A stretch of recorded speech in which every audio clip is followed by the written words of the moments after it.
Hai, selamat pagi teman-teman semuanya. Kali ini saya mau membahas Q&A lagi ya. Yang pertama nih, dari Junen. Satu lagi teleskop SCTW 102 EKI Mark III sama 80 EKI itu sama nggak Ko? Beda ya. Jadi ini sudah ada klarifikasi dari IG Teleskop Indonesia bahwa teleskop Xiaomi Celestron Deluxe dan Libra diimpor secara ilegal dan tidak resmi ke Indonesia oleh toko-toko di pasar gelap. Jadi kalau kalian masih tetap kepengen beli, ya silakan, tapi resiko ditanggung sendiri ya. Biasanya teleskop-teleskop ilegal seperti ini lensanya nggak jelek-jelek amat ya. Jadi lensanya dibagusin 11-12 sama yang asli, tapi part-partsnya yang mudah rusak. Dan rusaknya itu di hal-hal yang nggak pernah kita duga sebelumnya, seperti patah di bagian fokusernya, tripod yang mudah goyang, kena angin, mountingnya nyandet, dan lain-lain.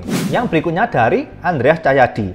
Kan punya foto hasil teropongan Venus dengan diameter teropong 80 mili nggak? Saya teropong Venus pakai power shaker 80 EKI kok cuma kuning bulat kecil doang ya, nggak kelihatan jelas tekstur planetnya. Jadi ini adalah hasil foto planet Venus saya menggunakan power shaker 60 EKI. Sama, ngeblur juga ya guys. Sebelum saya jelaskan, tahukah teman-teman bahwa planet Venus adalah planet yang berbahaya? Karena tidak seperti bumi yang awannya mengandung uap air. Venus memiliki awan yang mengandung asam sulfur. Atmosfernya juga terdiri dari hidrogen fluorida, hidrogen klorida, hidrogen sulfida, dan asam sulfur yang semuanya merupakan kimia berbahaya. Nah, karena planet Venus diselimuti oleh awan dan atmosfer yang terdiri dari awan asam sulfat yang sangat reflektif, sehingga permukaannya tidak dapat dilihat dari luar angkasa. Yang ketiga dari Agan Aloysius Karel Wicaksono, Bekasi. Kan mending menurutku beli Celestron Travelscope 80. Soalnya kalau Celestron Travelscope 80 bagus untuk foto deep sky. Ini link YouTube buat yang ingin memilih teleskop yang bagus termasuk Celestron Travelscope 80. Atau bisa beli Skywatcher Star Travel 80, itu juga bagus buat deep sky. Ringkas dan udah lensa akromatik. Jadi Agan Louis menyarankan Celestron Travelscope 80 dan Skywatcher Star Travel 80 untuk pengamatan deep sky.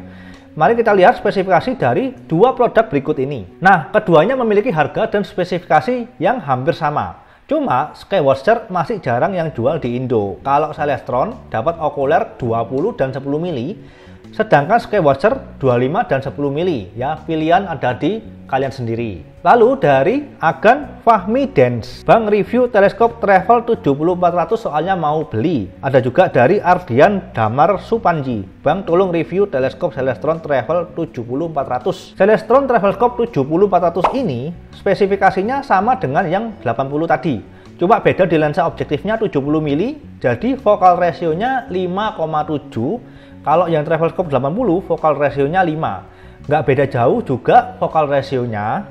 Harganya terpaut 500 ribuan, jadi terserah kalian juga mau pilih yang mana. Barangnya juga bagus kok ya. Berikutnya dari Agan Astro Universes. Bang mau nanya, kalau mau bersihin lensa primary mirror di f76-700 pas dilepas, nggak usah kolimasi ulang. Dibalas juga sama Agan Veloce Music. Buka aja punya aku, udah pernah aku buka, malah tak lap pakai kain. Alhasil baret-baret semua. Jangan ditiru ya Gan. Wak wak wak. Nggak usah ya, jadi primary mirrornya ini nggak perlu kolimasi ulang, tinggal dibaut aja karena sudah pas di tengah. Yang dikolimasi itu secondary mirrornya, karena sudut kemiringannya harus memantulkan ke okuler tepat di tengah ya, supaya presisi. Nah, untuk ngebersihinnya supaya nggak baret-baret kayak Agan Veloce Music ini, jangan lupa pakai cleaning kit ya. Berikutnya dari Agan Marcel. Bang, kan saya beli f760 kali ya. Nah, cara bersihin kaca yang di dalam gimana ya? Aku tolong dong. Ini maksudnya teleskop refraktor ya. Enaknya teleskop refraktor itu tabungnya tertutup. Beda sama teleskop reflektor yang terbuka sehingga debu dan binatang mudah masuk ke dalamnya. Karena tabung refraktor yang tertutup harusnya selama nggak dibuka-buka, debu nggak mungkin masuk. Pastikan setelah kalian menggunakan teleskop atau melepas prisma diagonal, langsung kalian tutup bagian eyepiece-nya supaya debu dan binatang nggak masuk ke dalamnya ya. Kalau udah terlanjur gimana? Nah, caranya buka dulu lens hoodnya, nanti ada baut di samping lensa objektif, ada 3 buah totalnya. Setelah dibuka, agak dipaksa tarik dikit karena sama pabrikannya ini dilem. Selanjutnya ini hubungannya sama pertanyaan dari Rosadi Akbar. Cara membersihkan lensa okuler yang sedikit kotor itu gimana ya Gan? Cara membersihkan lensa okuler, saya peragakan dengan lensa objektif ya. Ini cleaning kit, saya pakai blowernya untuk membersihkan debu-debu. Kalau masih ada debu yang menempel, pakai bagian kuasnya. Ya, ini kalian kuas tanpa menekan supaya nggak baret-baret, lalu dikasih uap dan dibersihkan dengan lens pen.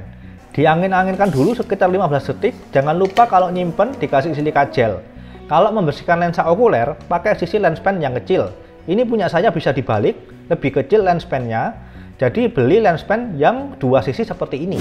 Dari M. Ananda Husnaini, Bang minta rekomendasi kamera buat astrofotografi. Rekomendasi kamera untuk astrofotografi, kalian bisa membeli Canon EOS RA. Memiliki filter IR yang dirancang khusus yang telah dimodifikasi untuk memungkinkan transmisi 4 kali lipat panjang gelombang 656 nm atau sinar alfa dibandingkan dengan kamera Canon EOS R biasa. Ini memungkinkan transmisi sinar inframerah yang lebih dalam yang dipancarkan oleh nebula tanpa memerlukan optik atau aksesori khusus lainnya. Ingat ya, kamera ini memiliki filter IR, jadi hanya khusus untuk astrofotografi. Kamera ini tidak bisa digunakan untuk memotret objek lain di bumi, termasuk untuk foto model dan lain-lain. Hasilnya akan kacau seperti ini ya.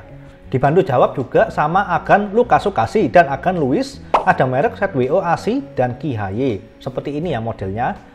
Kamera ini bisa langsung ditancapkan ke eyepiece teleskop atau ke lensa kamera seperti ini. Harganya juga mahal karena kualitasnya bagus. Ada yang monokrom, ada juga yang berwarna. Nanti ada kabel USB nancep ke laptop, jadi kalian memotret objek-objek di langit ini dengan laptop.